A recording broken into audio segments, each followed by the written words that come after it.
A new social leader has reportedly been assassinated in the Colombian municipality of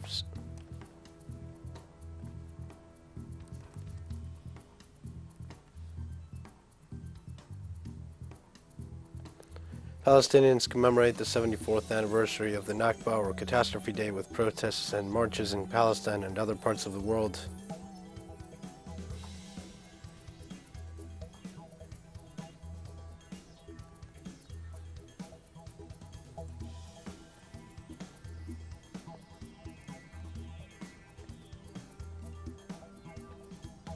Hi, this is From the South. I am your news anchor, Dio Martin, from the TeleSUR studios in Havana. We begin with the news. A new social leader has reportedly been assassinated in the Colombian municipality of Santander de Quilichao in the northern sector of the department of Cauca. The victim was identified as Edgar Quintero, who was a member of the Cimarrona Guard and a social leader in the village of Lomitas.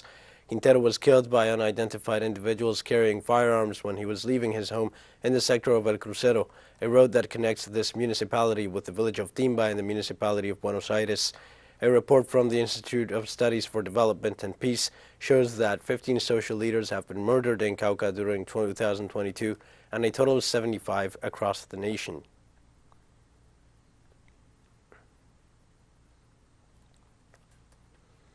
Thousands of Bari indigenous people took to the streets in the Colombian town of Tibu to denounce the murder of Camilo Boru Bosachira, a community member of the Bari, in April 2022.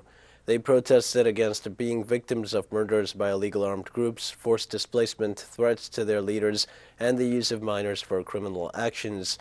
They also demanded that the Colombian government comply with the collective territorial rights, economic, social, cultural, and environmental rights, as well as respect the international humanitarian law, which allows them to exercise autonomy and self-determination in their ancestral territory. They expressed concerns about the delicate situation of the public order and the escalation of armed conflicts in the indigenous territories.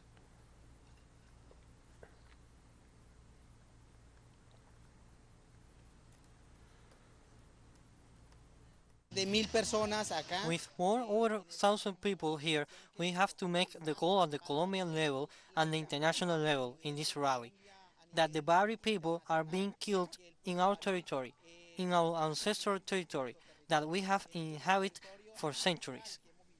In Chile, following 103 plenary sessions of the convention, the draft of the country's new constitution has been concluded. It took nearly 10 hours of constitutional debate for the last standing rules of the Environment Committee to complete the first draft of the new Chilean charter, with 131 votes in favor and only 2 against and 2 abstentions. With 499 articles for the proposal, the thematic commissions closed the exercise, and now the Harmonization Commission will take the turn for the final work. This constitutional draft is the first to be carried out by representatives from all over the country who have been elected on the basis of gender parity and with seats reserved for indigenous peoples by the Chilean citizens who have been summoned to go to the polls on September 4th and adopt or reject the text in the referendum to leave. Maria Elisa Quinteros, president of the full convention, thanked all the people who participated until late night in the process.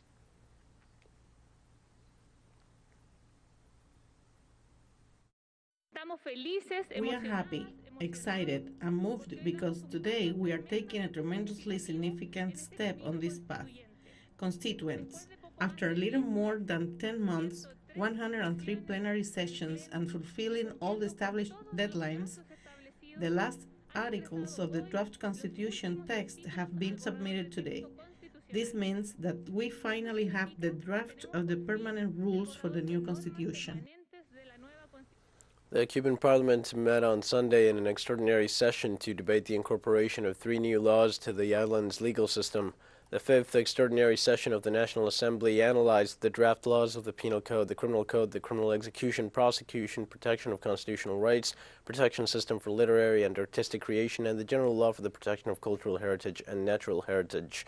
The parliamentarians are also expected to have analyzed the progress of the economic and social strategy, mainly regarding the monetary reorganization of the largest of the Caribbean islands, as well as the new Code of the Families.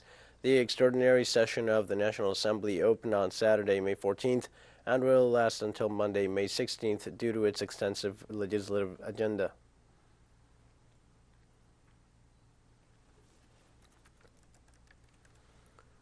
The United States reached on Saturday with the mass shooting in Buffalo, New York, the 198th incident of this sort after 19 weeks into 2022, averaging out over 10 attacks per week so far.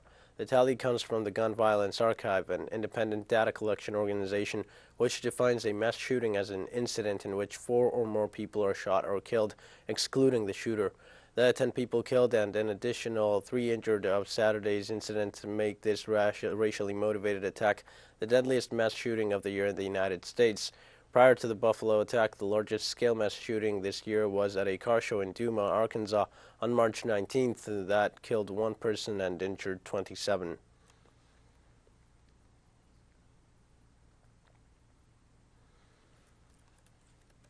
After Saturday's shooting in Buffalo, New York, the second largest city in the state of New York, U.S. President Joe Biden recognized the domestic terrorism operating in his country and urged to eradicate it. Publicly, that is investigating the matter as a hate crime, racially motivated act of white supremacy and violent extremism. As they do, we must all work together to address the hate that remains a stain on the soul of America. The hearts are heavy once again, but a resolve must never ever waver. We're going to take a short break now. Please join us again after this.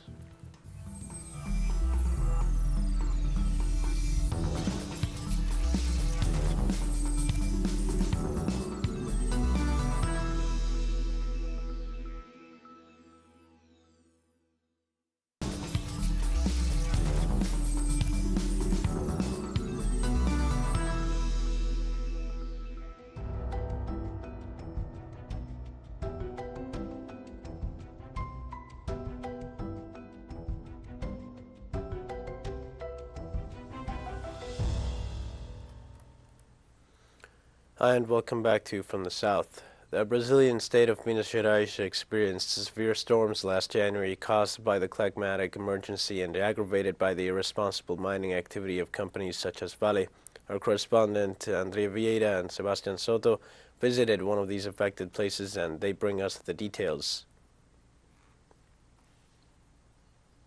It's home for 600 families who have been fighting since 2017 for the right to the land that belonged to a man convicted of corruption. At the beginning of the year, the Parapiba River, polluted in 2019 by the Vale Mining Company, transshipped, destroyed houses, plantations, dreams. We are here in the municipality of São Joaquim de Bicas, in the state of Minas Gerais, one of the states affected by the floods of last January, and here we can still see the damage left by the flood. Maria das Graças took us to see what was left of her house. She built it 5 years ago when she came to the camp fleeing domestic violence. She told us that this was her place. From here she saw the debris flowing down the river from the Vale Dam, which broke in 2019 and left 272 dead. This environmental crime has intensified the floods, which this year killed dozens of people and displaced the contaminated mud on those who were already affected. This is all about climate emergency and irresponsible mining. It is very disgusting to know that it was not because of God's will, but because of man who was able to let a tragedy like this happen. We are sad about that, but as I told you, we must have faith and believe that we will rebuild everything again. In a Brazil where almost 6 million houses are lacking for the people and 12 million are unemployed, agrarian reform is an alternative. Wilson lost his job as a trader. Clovis went through different professions but could not find a job. Both were homeless before arriving at the Patria Libre camp. I slept on the street. If I didn't sleep on the street, I slept in a shelter. Then the opportunity arose to come here, and I came, and I have been here for 3 years and a little more. And here, for me, it's been very good. Here we learn not to be selfish, here we learn to divide, here is a school. I think that everything I have been through was a school to learn about things. Here the pandemic is faced with solidarity. It was in plantations such as Joaquin Enriquez that the landless movement produced 6,000 tons of food donated to the neediest during this health crisis. an action that contrasts with a country where almost 20 million people are suffering from hunger and where agrarian reform was paralyzed by the government of Jair Bolsonaro. Industry is useful, but it does not kill anyone's hunger. The only thing that will end hunger is agriculture and livestock. I am not saying that industry does not help, it does help. But first, it is food production. With Bolsonaro's government, there was really hunger.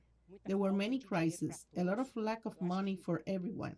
I think there were few who did not go through that. We, who are from the working class and who support ourselves with our work, had many difficulties. They resisted after occupying, faced an environmental crime, a pandemic, and a flood. They fight to conquer the land and make of Brazil what they carry in the name of the camp, a free homeland. André Vieira e Sebastião Soto, TeleSUR, Brasil.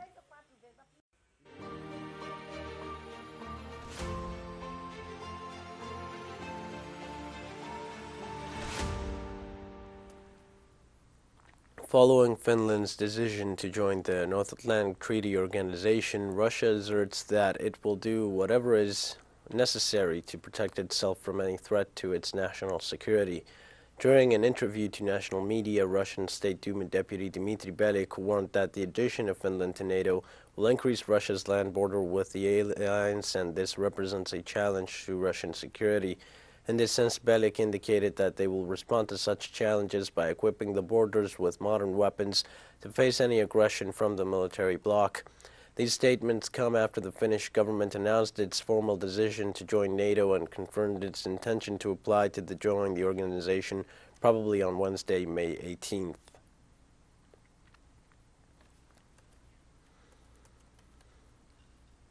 The government of Finland announced a formal decision to apply for membership in the North Atlantic Treaty Organization despite Moscow's warnings. The President of Finland, Sauli Niinistö, and the Prime Minister, Sanna Marin, delivered the news on Sunday from the Presidential Palace in Helsinki. The government's Foreign and Security Policy Committee finalized the report on the accession, which will be submitted to the General Courts after approval by the entire government. The Swedish government is also expected to make an equivalent announcement on Tuesday. The Russian Foreign Ministry repeatedly warned that the accession of Finland and Sweden to NATO would entail consequences both for their bilateral relations with Russia and for the whole European security architecture. Moscow assured that Sweden and Finland would be potential targets for the Russian army after hosting NATO troops on their territories.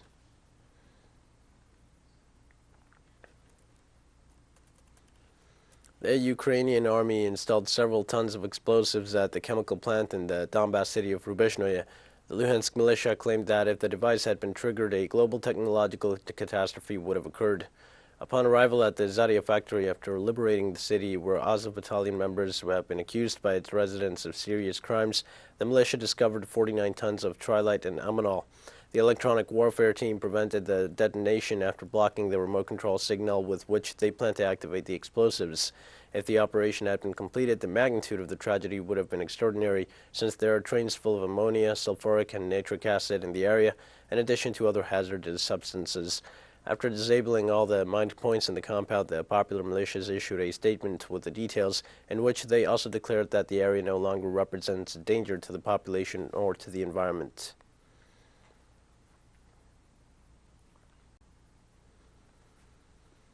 An attack from Ukraine leaves one person injured in the Russian town of Sereda in Belgorod province.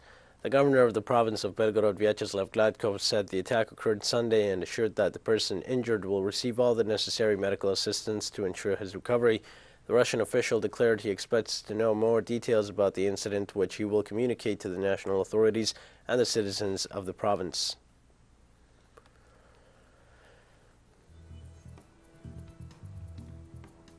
We have more news coming up after a final short break. Please stay with us.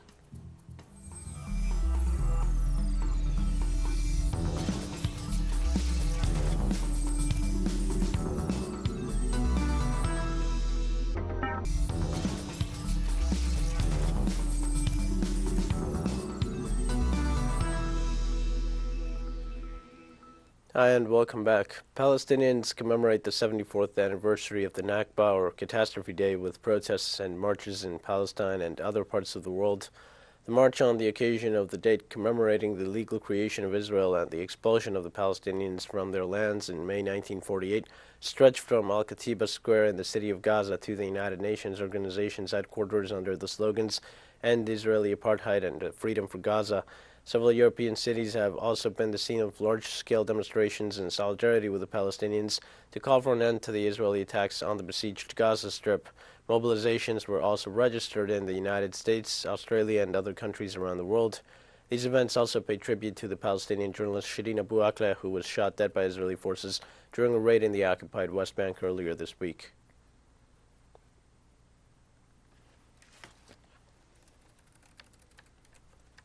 In the same context, Palestinian protesters clashed with Israeli security forces near the Beit El settlement at the northern entrance of the city to the city of Ramallah in the occupied West Bank, with thousands of Palestinians streamed through Ramallah for the May Nakba rally, and other protests in Gaza City were reported. The occupation forces regularly crack down on people holding Palestinian flags. Several injuries were reported in clashes between demonstrators and Israeli troops.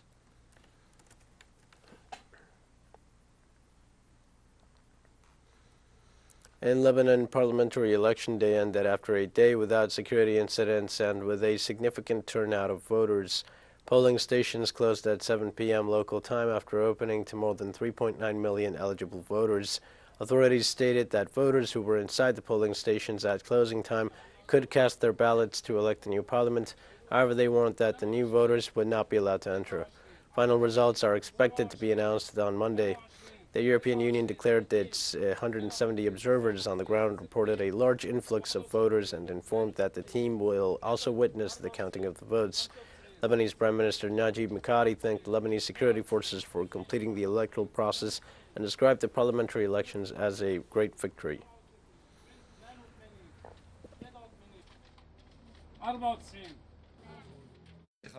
Every election has flaws, and thanks God, today we faced just the minimum amount. Our team managed to tackle them, and we came out at 7 with a great victory for the Lebanese state and its citizens. Somalia's long-awaited elections took place on Sunday amid heavy security measures after repeated postponements since 2021. Local media reported that approximately 319 legislators from the two houses of parliament gathered in a joint session began to vote at around 3 o'clock in the afternoon local time in an armored zone off the international airport of Mogadishu, guarded by a strong security device organized by the African Union and curfew decreed since last night to prevent terrorist attacks. Also, the media detailed that among the aspirants is the Somali President Abdullahi Mohamed Farmajo, who will face the former Prime Minister of the country, Hassan Ali Khaire, as well as the former Presidents Hassan Sheikh Mohammed and Sharif Sheikh Ahmed.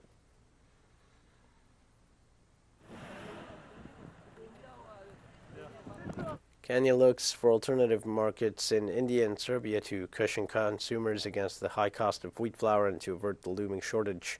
The African nation imports over 60% of its wheat supply from Russia and Ukraine combined, but the ongoing conflict between Russia and Ukraine has made it difficult to access that wheat. Narok County is the country's major wheat-growing belt. Farmers can barely meet local consumption demand. With the bulk of Kenya's wheat imports coming from Russia and Ukraine, the conflict has only made matters worse as it helped stoke inflation to 6.5% in April, the highest since 2017. Rising oil prices affecting transportation, fertilizers, and processing costs continue to rip through the farming economy.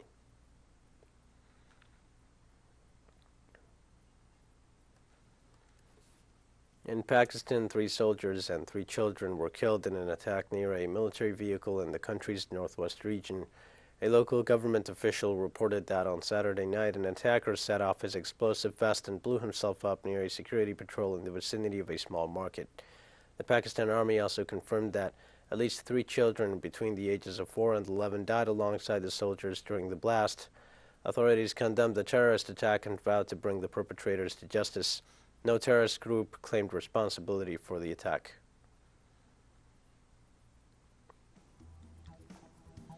We've come to the end of this news brief. Remember, you can find these and many other stories on our website at TeleSUR English. You can also join us on social media for all the latest news. We're on Facebook, Twitter, Instagram, and Telegram. For TeleSUR English, I am Dio Martin. Thank you for watching.